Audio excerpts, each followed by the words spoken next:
Good morning all of you. मैं सुनील कुमार सारस online class में आप सभी का स्वागत करता हूं। आई होप अच्छे होंगे। मित्रों, उत्तर प्रदेश शिक्षक पात्रता परीक्षा हिंदी पेडोलॉजी फर्स्ट प्राथमिक स्तर के लिए आज लेकर के आए हैं। हिंदी के बहुत ही महत्वपूर्ण प्रश्न हैं जो UP TET, C TET, B TET, R TET, U TET, C G TET, H TET, P S TET इत्यादि सभी स्तर के प्राथमिक स्तर पर जो भी परीक्षाएं होती हैं हिंदी पेडागोजी का, वो बहुत ही इम्पोर्टेंट क्वेश्चन है। तो आइए चलते हैं आज के क्वेश्चंस पर। फर्स्ट क्वेश्चन है, भाषा विकास के लिए आवश्यक है। देखेंगे फर्स्ट, भाषा विकास के लिए आवश्यक है ए सामाजिक संपर्क, बी लिपि का ज्ञान, सी विद्यालय में पढ़ना, डी इनमें से कोई नहीं। यहाँ पे लिपि का ज्ञान, भाषा विकास के लिए लिपि का ज्ञान बहुत ही आवश्यक है। अगला क्वेश्चन देखेंगे सेकंड, ये सेकंड क्वेश्चन, शिक्षा तथा भाषा का संबंध है। शिक्षा तथा भाषा का क्या संबंध है यह बताना है। ए ऑप्शन दिया है, शिक्षा के माध्यम से भाषा सीखी जाती है, बी भाषा तथा शिक्षा का संबंध अस्पष्ट है, सी अधिकांश शिक्षा भाषा के माध्यम से ली एवं दी जाती है, डी भाषा एवं शिक्षा में कोई संबंध नहीं है। इसमें देखेंगे सी ऑप्शन सही है। शिक्षा तथा भाषा का संबंध जो है अधिकांश शिक्षा भाषा के माध्यम से ली एवं दी जाती है।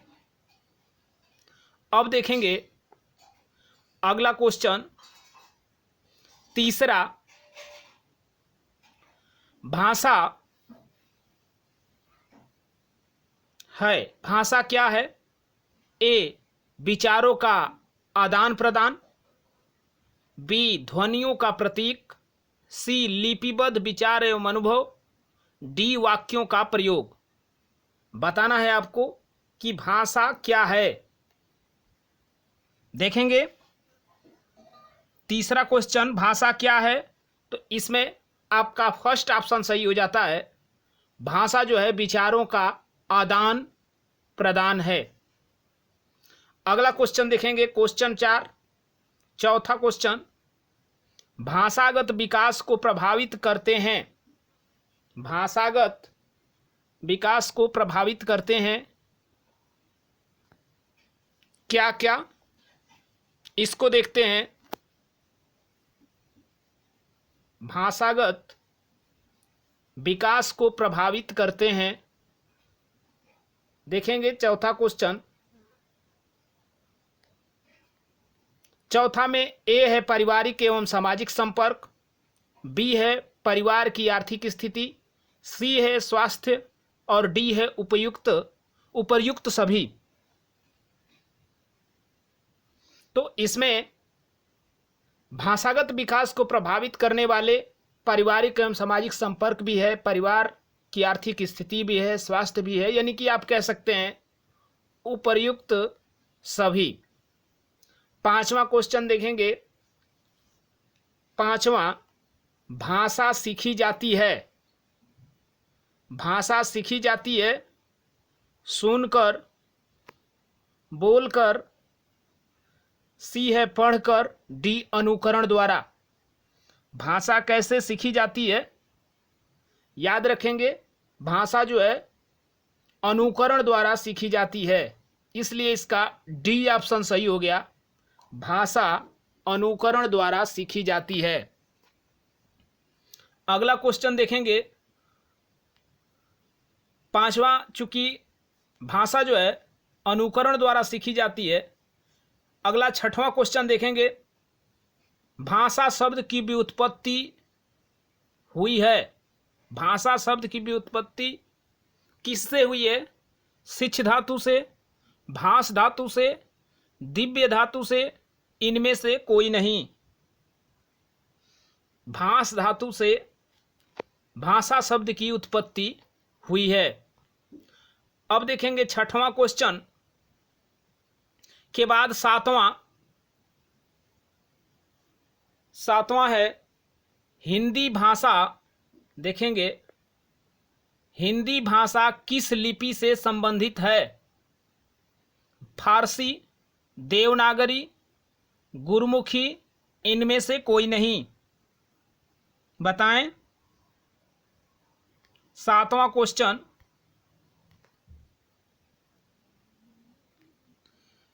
7वां में बी सही होगा। देवनागरी, हिंदी भाषा जो है देवनागरी लिपि में है। 8वां देखेंगे, हिंदी भाषा का जन्म हुआ है ए लौकिक संस्कृत से, बी वैदिक संस्कृति से, सी मगधी अपभ्रंश, डी पाली प्राकृत से। बताएं।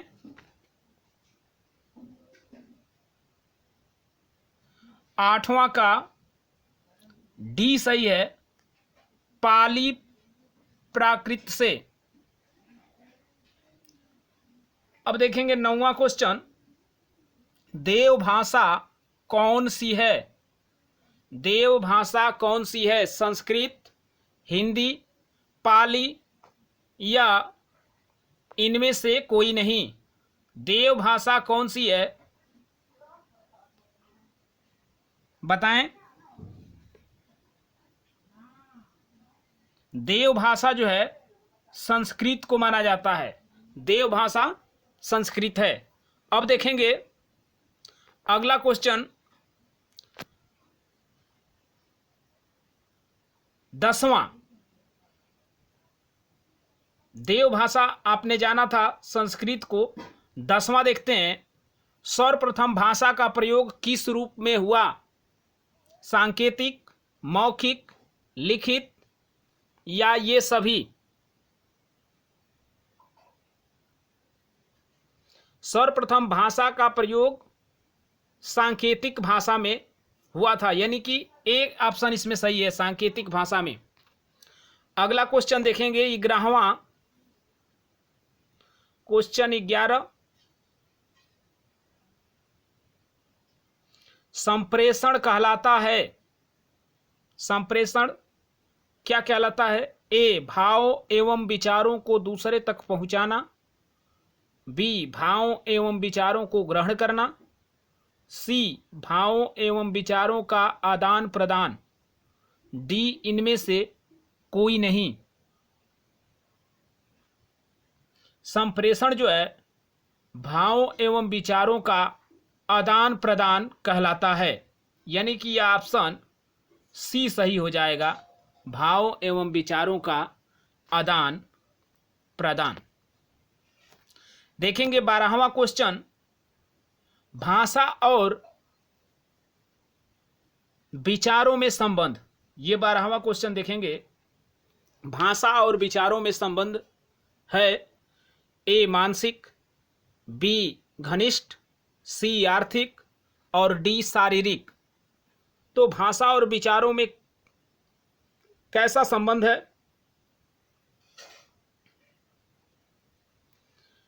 घनिष्ठ संबंध है। बी ऑप्शन यहां सही हो जाएगा, भाषा और विचारों में घनिष्ठ संबंध है।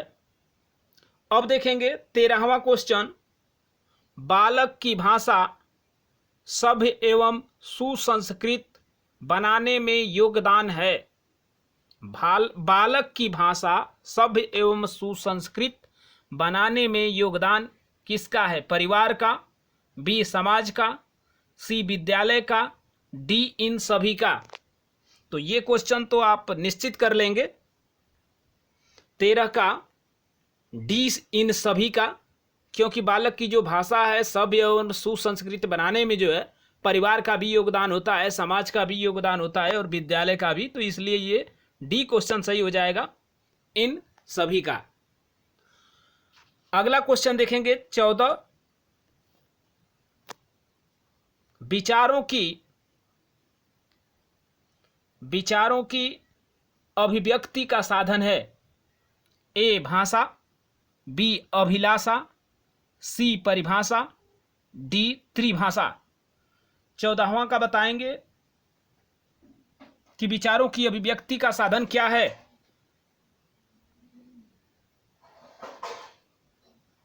भाषा। विचारों की अभिव्यक्ति का जो साधन है वह भाषा है। अब देखेंगे अगला क्वेश्चन 15, भाषा में परिवर्तन के कारण हैं। ए स्थान विशेष की जलवायु, बी कई पीढ़ियों का अंतर, सी भौगोलिक विभिन्नता, डी उपर्युक्त सभी। बताएं ये क्वेश्चन 15वां, भाषा में परिवर्तन के कारण है स्थान विशेष की जलवायु। इसका ऑप्शन ए सही हो जाएगा, स्थान विशेष की जलवायु। अब देखते हैं 16वां क्वेश्चन, भाषा वह व्यापार है। देखेंगे भाषा वह व्यापार है जिससे हम शब्दों द्वारा विचार को व्यक्त करते हैं, यह कथन है। भाषा वह व्यापार है जिससे हम शब्दों द्वारा विचार को व्यक्त करते हैं, यह कथन किसका है। ए पाणिनि का, बी पतंजलि का, सी मतीराम का, डी इनमें से कोई नहीं। 16वां क्वेश्चन का आंसर दें।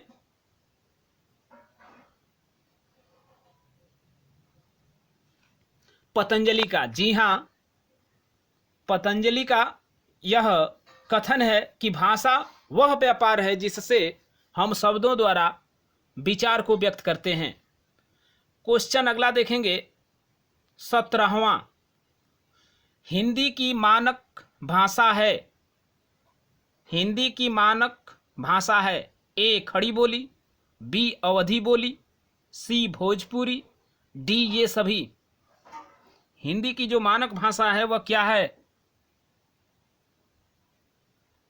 हिंदी की मानक भाषा खड़ी बोली है। इसका ए ऑप्शन सही हो जाएगा। अब देखेंगे क्वेश्चन 18वां, देवनागरी लिपि का विकास हुआ है। रोमन, ए रोमन, बी ब्राह्मी, सी फारसी, डी रूसी।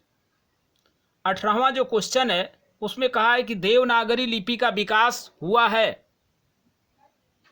देवनागरी लिपि का विकास ब्राह्मी में हुआ है, ब्राह्मी लिपि में।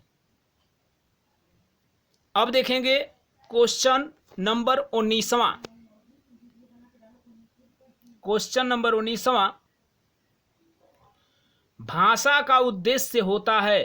क्वेश्चन नंबर 19, भाषा का उद्देश्य होता है। ए भाषण, बी संप्रेषण, डी अन्वेषण, सी अन्वेषण, या डी इनमें से कोई नहीं।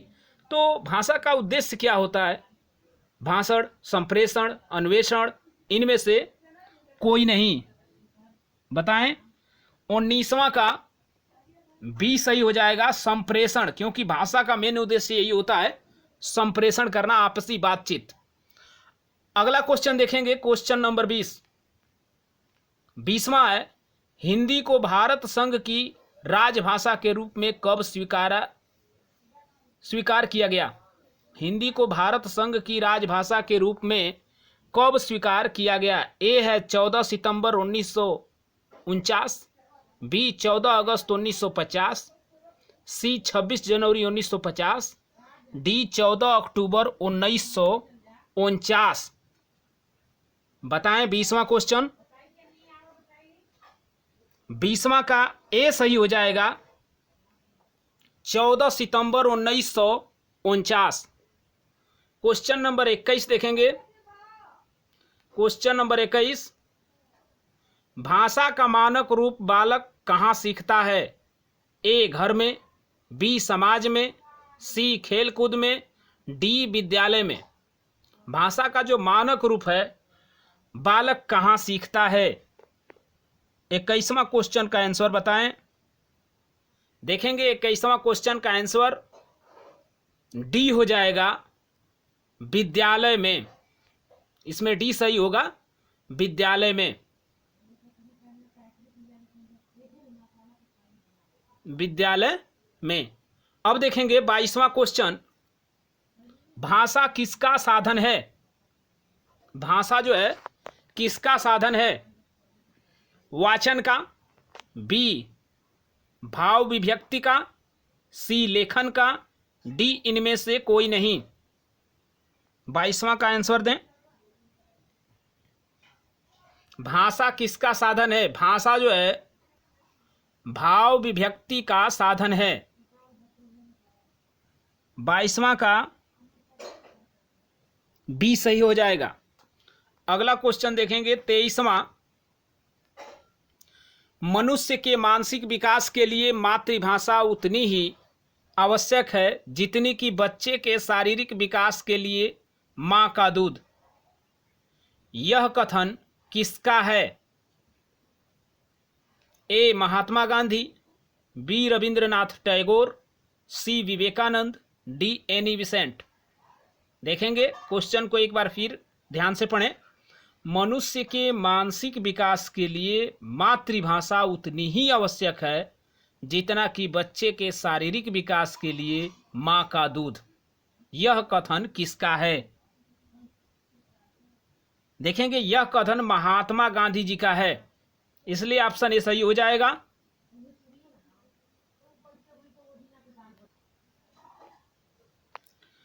चौबीसवां क्वेश्चन देखेंगे,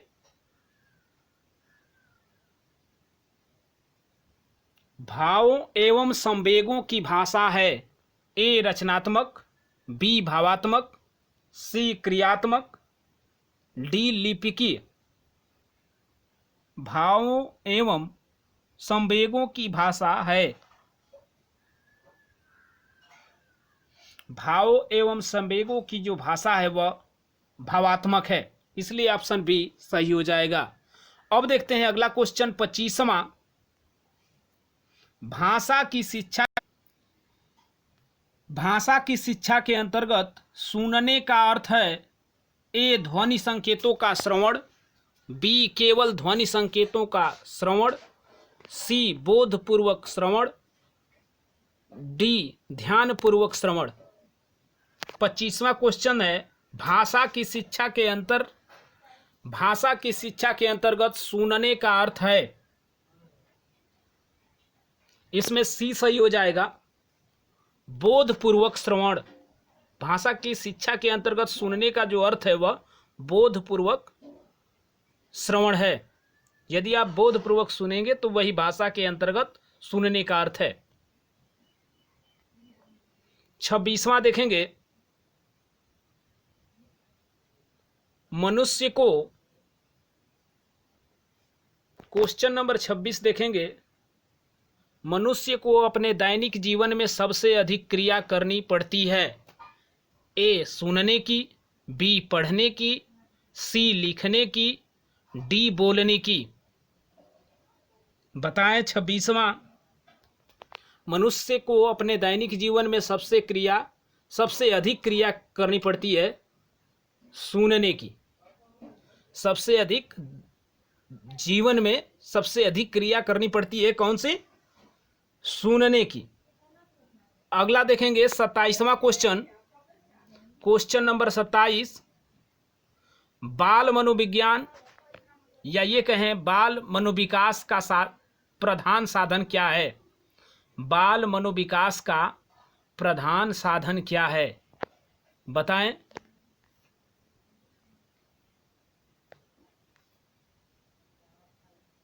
बाल मनोविकास का प्रधान साधन है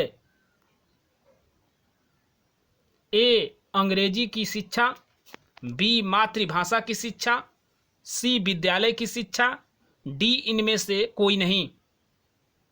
बाल मनोविकास का प्रधान साधन क्या है? बाल मनोविकास का प्रधान साधन मातृभाषा की शिक्षा है। इसलिए आप कह सकते हैं बी ऑप्शन सही हो जाएगा। अगला देखते हैं 28वां क्वेश्चन। बालक के संवेगों अस्थायी भावों का मातृभाषा से कैसा संबंध है? ए घनिष्ठ, बी सामान्य, सी अच्छा, डी इनमें से कोई नहीं। घनिष्ठ, सामान्य, अच्छा, इनमें से कोई नहीं। बालक के संवेगों अस्थायी भावों का मातृभाषा से कैसा संबंध है? तो घनिष्ठ संबंध है। 28वां का ए सही हो जाएगा। अब देख लेते हैं 29वां क्वेश्चन।